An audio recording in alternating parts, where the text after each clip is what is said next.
I remember getting my meningitis vaccine when I was about 8 or 9. Didn't hurt that much, but meningitis does, so it felt like a good choice. And then recently I had Hep B, C, typhoid and tetanus because I went to the Caribbean. And I felt a little bit faint afterwards, but didn't want to let on to the nurse because I'm squeamish, but I'm also proud. So I just styled it out and probably went gradually more and more grey-faced and sleepy looking. My view of vaccines is pretty simple. I'll have any that's offered to me because risking a disease is terrifying. I'm a bit of a hypochondriac already and I believe that vaccines work. You might feel the same way. Not everyone shares that view though, as you probably already know. I want to set my stall out right now and be clear about my own biases. I'm coming to this topic as someone who automatically accepts vaccines to be important and good for us. Now, that's not to say that I've spent hours reading all the stats and studies. I haven't. I've assumed it. We'll be discussing the other perspective quite openly though, and I've tried to dissect my biases wherever I can. This episode won't be going through the evidence for one side versus the other. That's not what this podcast is about, and to be honest, I find the science quite dull. Sorry, not sorry. And I don't say that to be disrespectful to the people who do value the scientific side and do care about that. It's just that I think my voice just broke. I think there's more in this topic than just the science. And that's the bit that I want to explore. This episode is about why people have a particular belief, not just about vaccines, but in general. What cements that, and what can potentially change their mind, if ever. It's also about how we're all terrible at seeing things from another person's perspective. So I'm not going to be changing anyone's mind today, fuck that shit. But I will hopefully demonstrate that even if we believe the absolute polar opposite to someone else, we're all quite similar.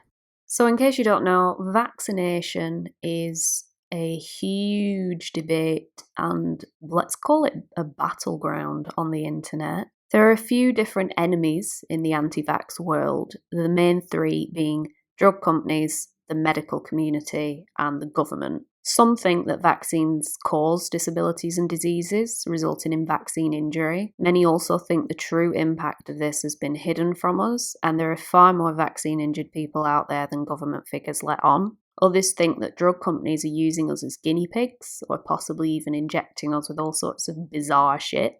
There are some who prefer natural medicine like homeopathy and don't trust medical intervention. They'd probably turn down a Lemsip, that's how seriously they take it. The two sides of this are just as impassioned, and that's why they conflict with each other so much, because they're both absolutely convinced that they're right and the other side has got it all wrong. The anti-vaxxers are predominantly parents who are militant about making the right decision for their child and making sure other people do too. The pro-vax community is less defined because a lot of people are pro-vaccine, but they never necessarily go on a message board about it. For some, the main priority is education. They don't think the anti-vax side are using the right sources. Some, though, really enjoy laughing at and mocking anti-vaxxers. In their eyes, they're some of the stupidest people to ever exist.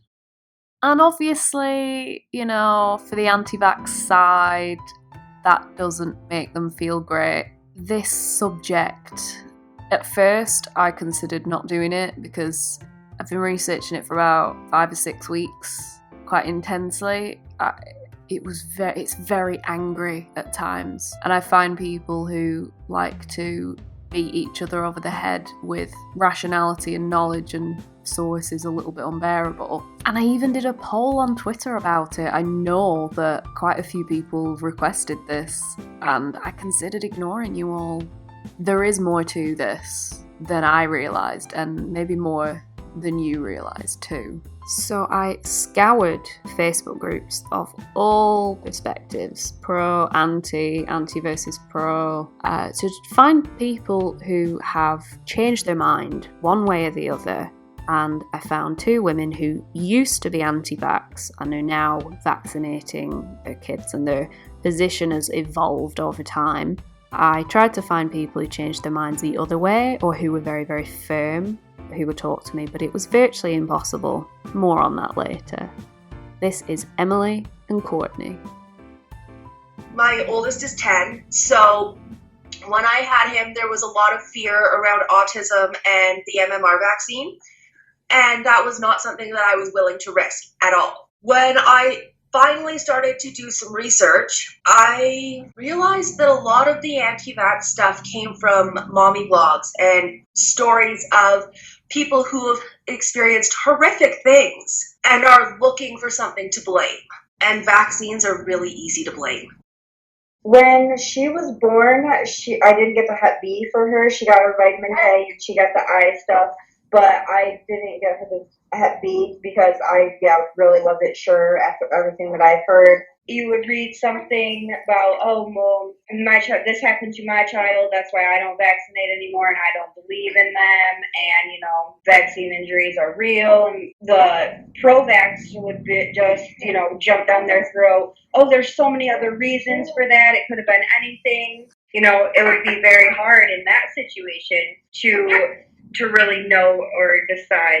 The group that I asked the most questions in was a group called Vaccines Exposed, because I found that in other groups that I was in, every time you ask a question, one of the moderators or admin gets on there and says, this is an anti-vax group and all answers will be anti-vax related, and if anyone has anything pro-vax to say, they'll be banned. That's not giving anybody the opportunity to really hear both sides of the story. That's very one-sided, and I decided that that wasn't where I wanted to get my answers. I wanted to try to get my answers from places where I would get some real information.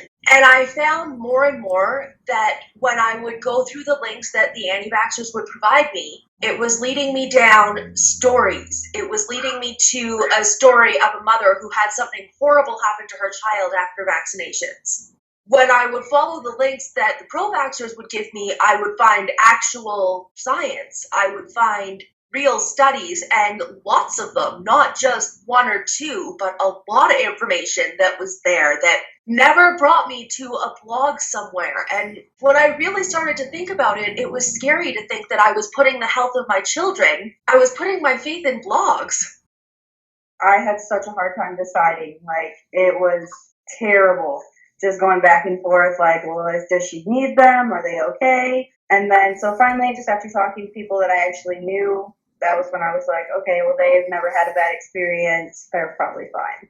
I read studies, and there was a few government sites that I went to because, I feel like those are you're going to find more accurate information. I went to one site that was about vaccine injuries, and it listed all the different vaccines and any reactions that had happened. And that really surprised me because you hear so much about reactions, but then actually going on that site, I didn't see as many as I thought I would. And so that was kind of very interesting to me. It was, one of the times where I was like, okay, these are probably not as bad as people are making them out to be. It must be scary to read a horror story from someone. Did you feel like the anti-vaxxers were sort of scaring you into a decision? It does feel like that. It still feels like that sometimes. I'm still part of a lot of anti-vax groups because I like to see what's going on. And who really knows? Maybe one day science will show us that these are horrible, horrible things, and they were right all along. I don't really believe that would happen. At this point, both of my children and myself are completely up to date. We've received our boosters. We're as vaccinated as we can be. One person's absolute fact is another's conspiracy theory. Nowhere is that more true than the pro and anti-vax communities. Considering the anti-vax enemies are really big, like drug companies with bottomless cash big, for some there's a clear link between anti-vaccine belief and conspiracy theory belief. A lot of people on anti-vax groups feel like vaccines are imposed on them by shady, powerful organisations, and they're not actually getting accurate, truthful information. Whether it's true or not, sounds a lot like a conspiracy to me. Conspiracy theories are a normal process. They are not for the people who are paranoid or wearing tinfoil hats. There is a general phenomenon that's across the whole population. Of course, those who are paranoid, that does play a role, But for most people, that doesn't seem to be the cause. It's other reasons, wanting to be in control, certain, wanting to explain these big events. They want to know, why did Diana die?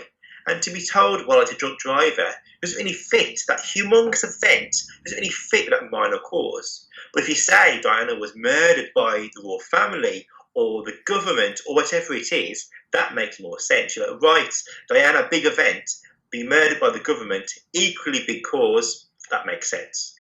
This is Dr. Daniel Jolly, a lecturer in psychology at the University of Staffordshire. He specialises in the psychology of conspiracy theories and recently published a study which tested how positively or negatively people viewed vaccines after reading both mainstream and conspiratorial accounts of them. I saw him do a talk about a year ago. It was really good. It was like a lecture, but in a bar. I think I might have got a first if my uni had done things like that, or a third.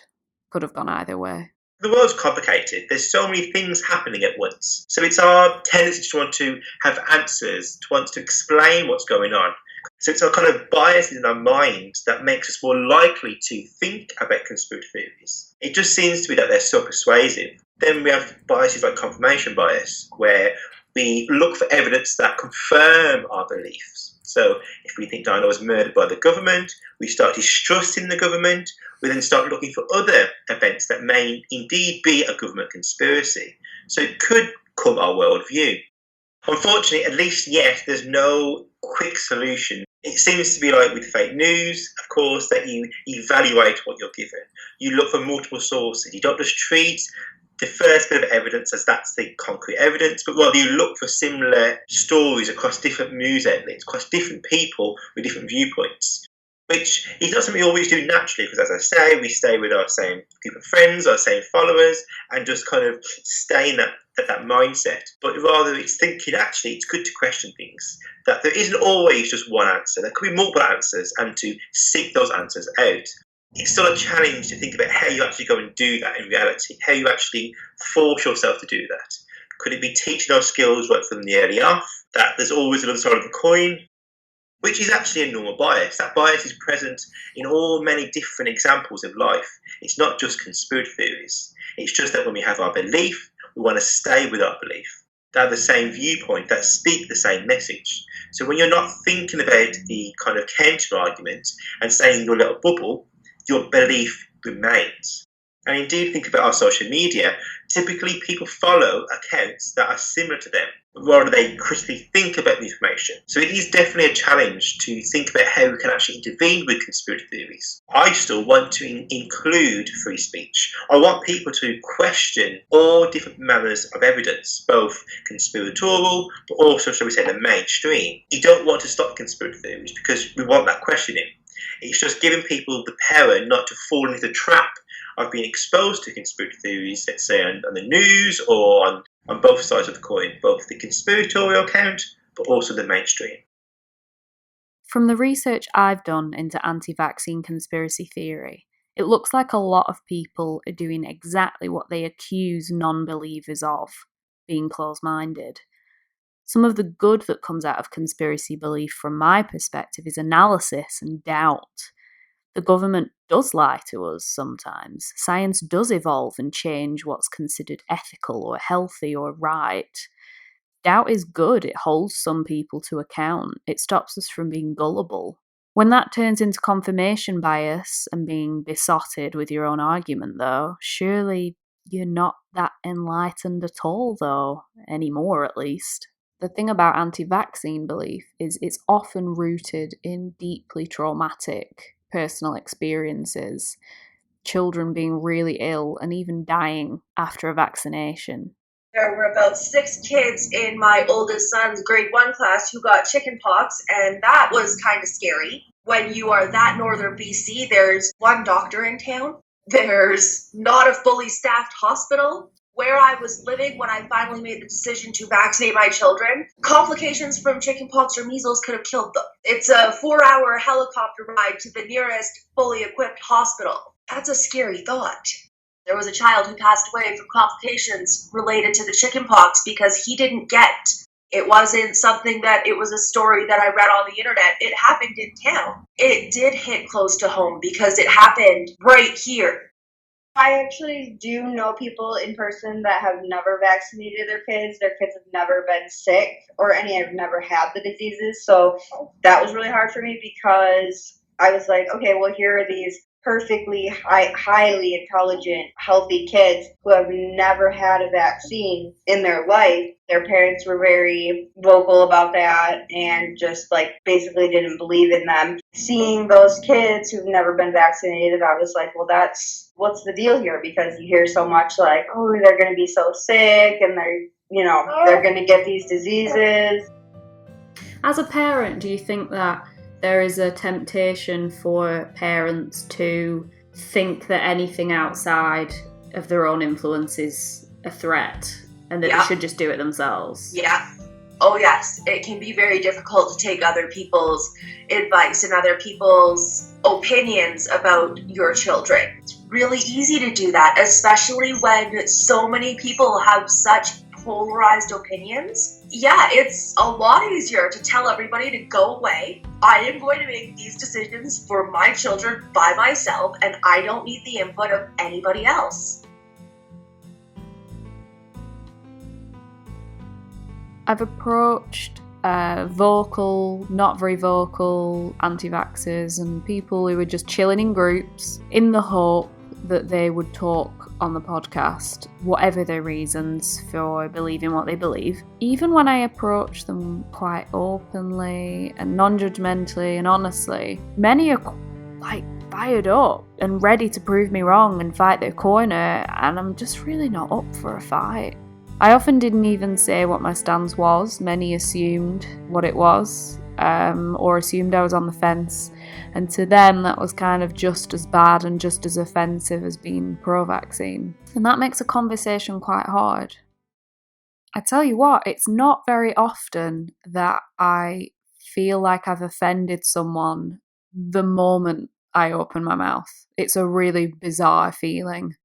One interview request I posted on an anti-vax Facebook group was just, God, it pained me to check my notifications because I, as a person, just hate back and forth debates in comments. No matter what the topic, they always end up being a bit pathetic because no one can perfectly articulate themselves all the time and you've got to wait for them to respond and then you can form your argument and everyone's got all their points ready on little cue cards. It's all very, actually, I think you'll find. And it's very rare for someone to turn around and say, oh, I see, I get it, thanks love, in a comment thread like that. No one's that open. Everyone is steadfast and difficult to relate to. If I came across, forget anti-vaccination, forget pro-vaccination, fuck it all. If I came across someone like that IRL, I just wouldn't engage unless I absolutely had to. They'd have to be giving me a blood test or a glass of Rioja. The exchange would have to be vital for me to speak to them. I just listened to that bit back and it sounds like I'm about to say, if someone's giving me a blowjob, which is not what I was going to say. I don't have the right attachments for that. I didn't really know why I have this reaction or why people behave like that in comment threads until I spoke to journalist and novelist Will Storr about his book, The Heretics. I found The Heretics on Amazon and absolutely had to speak to him. I didn't even have to beg. He was dead up for it. The Heretics is about Will's journey across the world to find out why obviously intelligent people believe things in spite of the evidence against them. He spoke to creationists, people who say yoga cures cancer, and he met their more rational, I'm doing air quotes by the way, counterparts.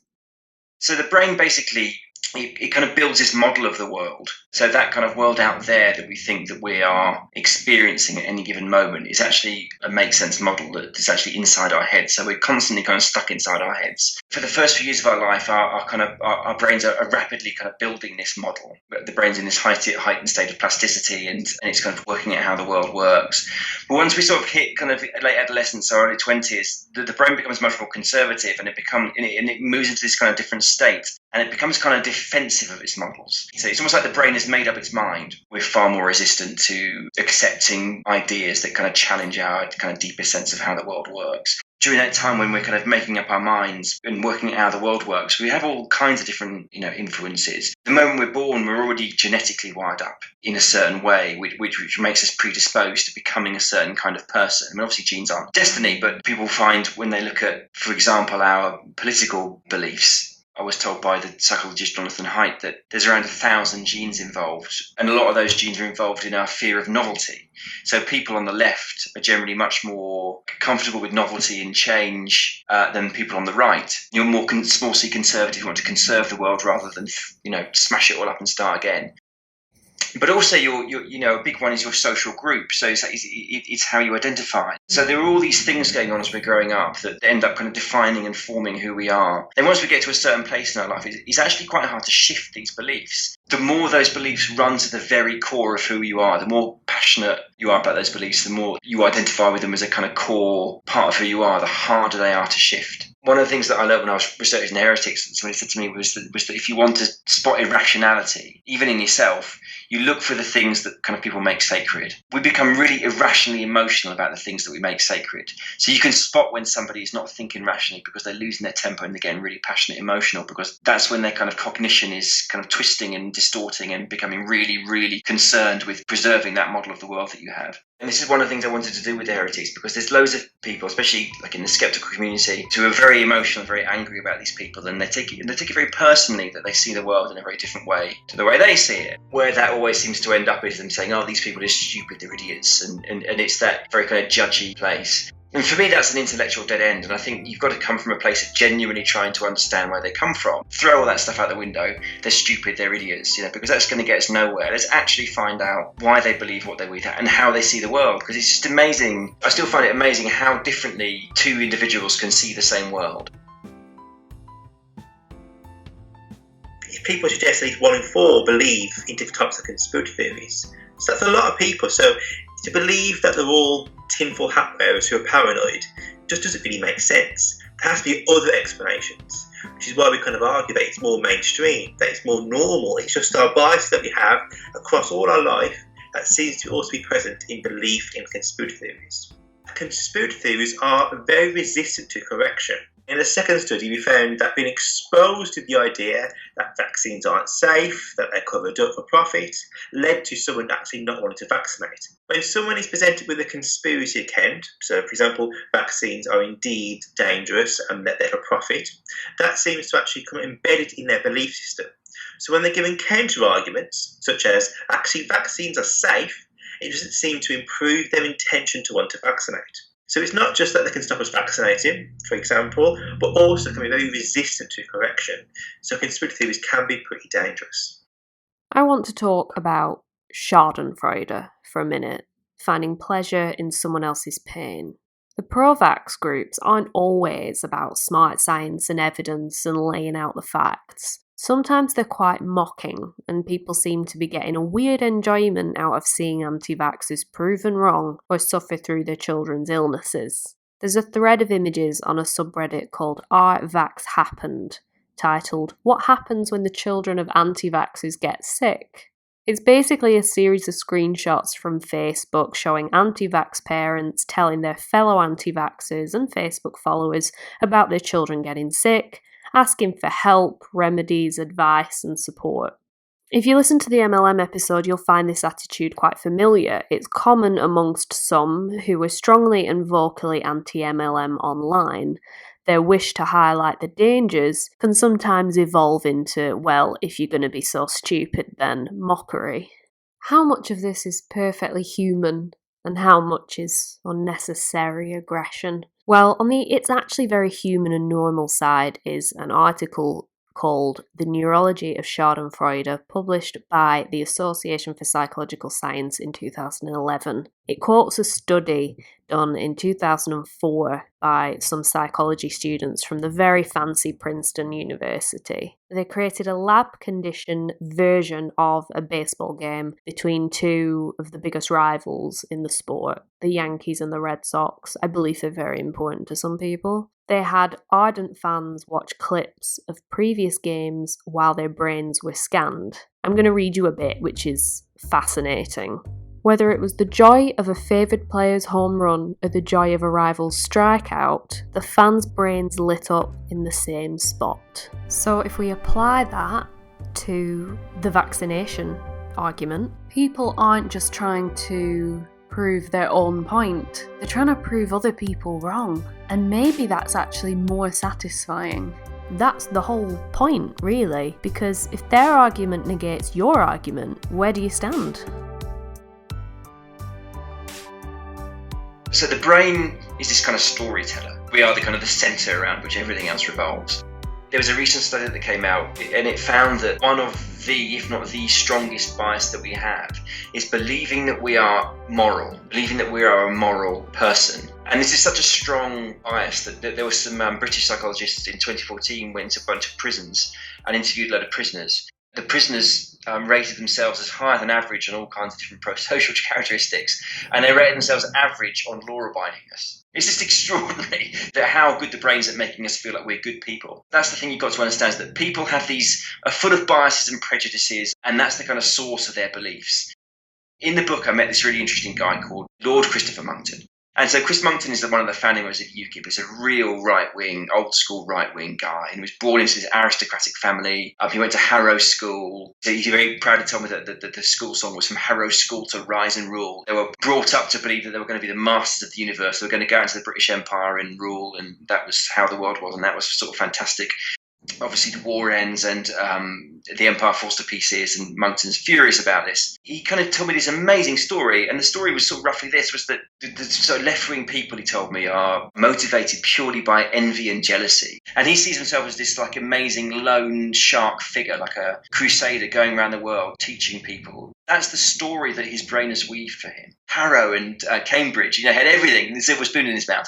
But in his head, he's this plucky underdog fighting this evil plot to take over the world. He's an extreme example, but we're all like this. I don't want to presume you're a left-wing person or a right-wing person, Helen, but I'm pretty left-wing. You're pretty left-wing. Yeah.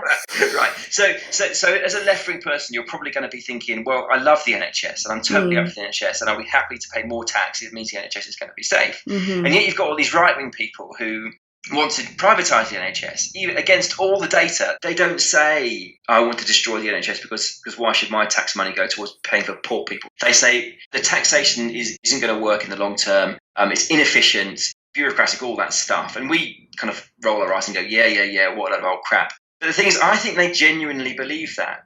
Low regulation, low taxation, high competition. Those are the real unconscious reasons. But the story their brain is telling themselves is that it's about efficiency and it's about making the system better. So once you understand that these people have this hero-maker narrative, and the most important thing to their cognition is that they are moral heroes of the stories, then you understand why arguing with Lord Christopher Monckton about some important point of data when it comes to global warming is never going to work, because his entire model of the world, including who he is and how the world works and what his mission in life is this belief. So that's why you can't dislodge it. But the story that they have to tell themselves at all times is that I am a good person.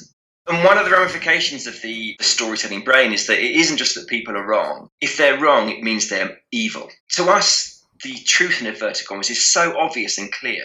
Anybody who can't see the world that we do, it's so obvious that they can't be honestly saying that they don't see it. They must be lying. So you immediately put them in the bracket of evil. If anybody says, for example, well, the gender pay gap, it's not all about sexism, there's lots of other reasons why men and women are paid differently. Rather than going, well, actually, let's listen to what they've got to say and look at the data that they claim to have. You just go, well, this person's a misogynist, they're alt-right. You immediately put them in that box. It's so tempting and it's so easy to do. And as I say, nobody is innocent. You're guilty, I'm guilty, we all do it, because otherwise you'd be a computer. You can't go through your life radically reorganising your fundamental beliefs every day. We have our beliefs and they bubble up from our unconscious unbidden, and we can't do much to kind of control them really, especially I'm talking about the ones that are really precious to us. We then go through this process of justifying them and explaining them. We're not logic processors and data processors, we're storytellers. This interview absolutely blew my mind. I actually think I see the world really differently after talking to Will. Also exciting, Will has been interviewed by Russell Brand before, and in my humble opinion, I was a better interviewer because I don't interrupt people. It's quite difficult to do this, but think of someone or a group of people who have a belief system that is absolutely the opposite of yours in every way. It might be anti-vaxxers for you, it might be pro-vaxxers, it might be atheists, it might be vegans, Corbyn supporters who enrage you on Twitter. It could be as extreme as the Westboro Baptist Church. I'm not comparing vegans to the Westboro Baptist Church, don't at me about that. When someone pickets an abortion clinic, or they protest a pride parade, or even just eat a bacon cheeseburger and enjoy it, whether we applaud them or hate them for it depends entirely on our worldview. But we all believe we're doing the right thing and we're good, honest people no matter what. Isn't that just mad? Isn't that just like we're all walking around in our own version of the Truman Show and we're all Truman? So the anti-vax side are doing the right thing. They're protecting their children, they're being vigilant in the face of a very real threat to them, and they're standing up to it. The pro-vaxxers are also protecting their children. They're being vigilant in the face of a very real threat to them, and they're standing up to it.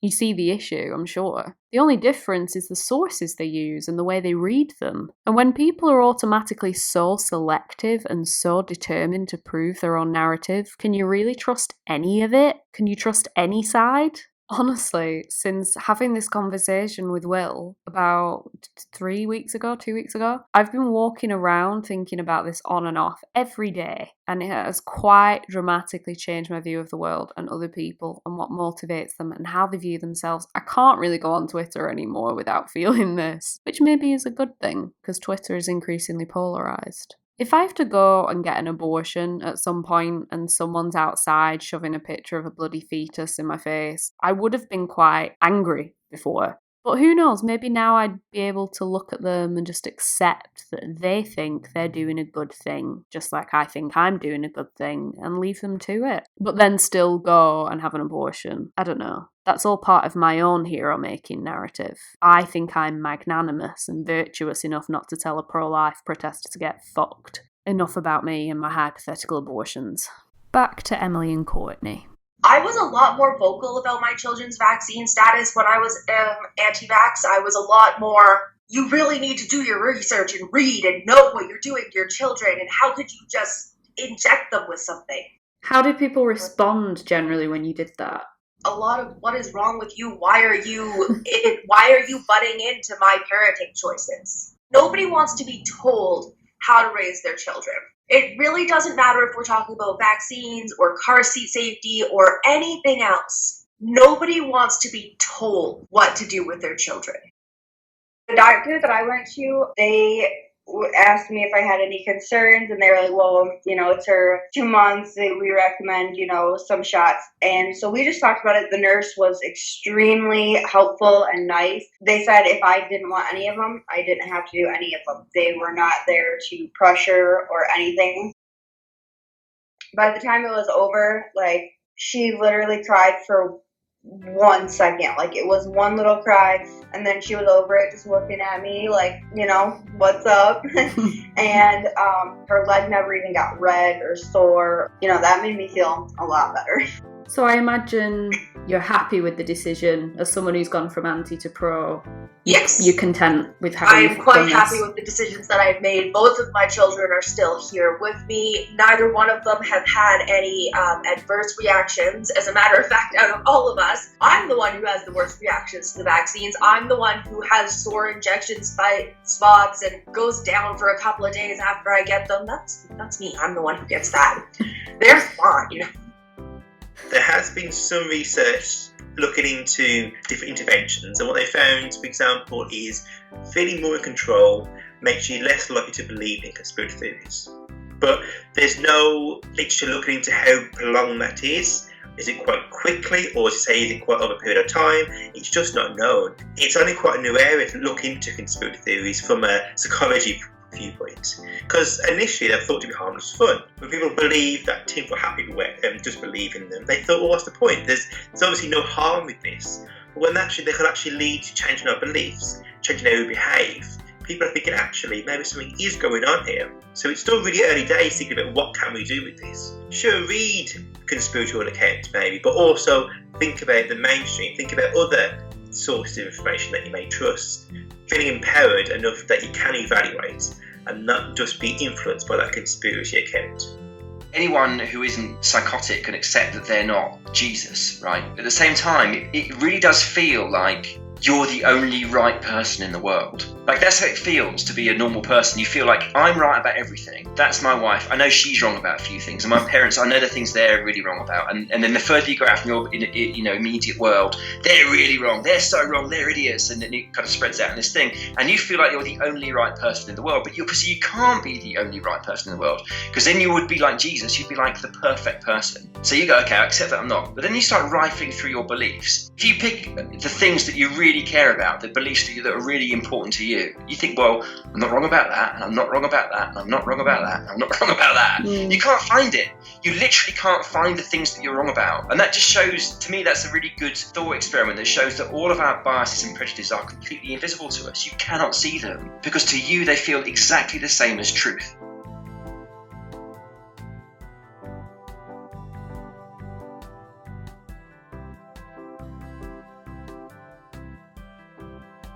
There is one thing I remember from geography at school. I don't have a fucking clue what an estuary is, but I remember this.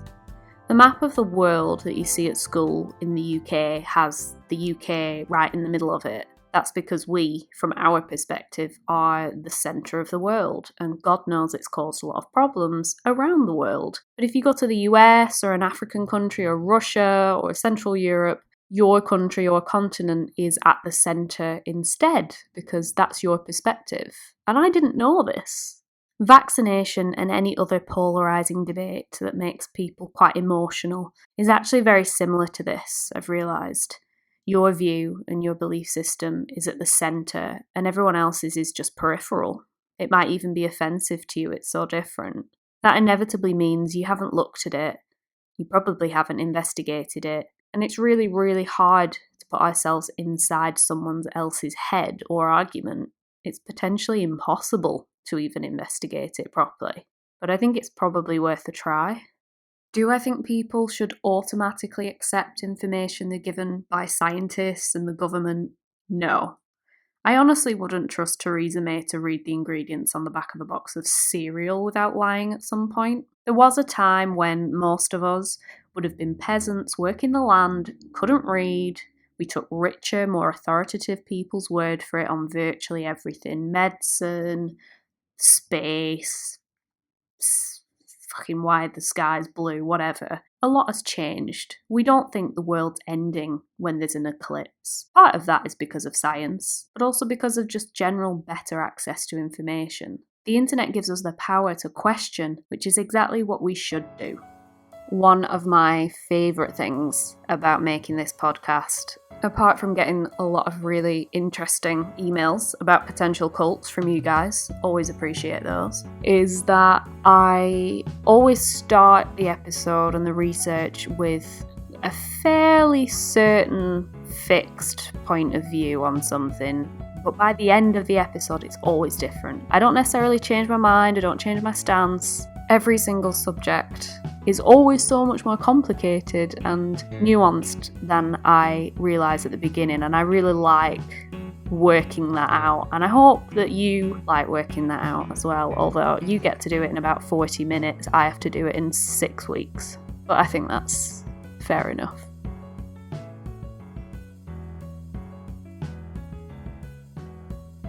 That's a Cult is written and produced by me, Helen McCarthy. You can follow me on Twitter at Helen L. McCarthy, and you can follow this podcast at That's a Cult. You can find all the sources I've used for each episode at thatsacult.com, so you can do your own reading and research. Thanks to my interviewees, Dr. Dan Jolly, Emily, Courtney, and Will Storr. The music in this episode was produced by Anti-vaxxers. He's made over 1,000 pieces of his music free for people to use, royalty free, as long as you credit him. His details are in the description too. If you want me to investigate a specific community or potential cult, email your suggestions to thatsacult@gmail.com. Your suggestions don't have to be entirely internet based, just niche and compelling and enjoyably weird.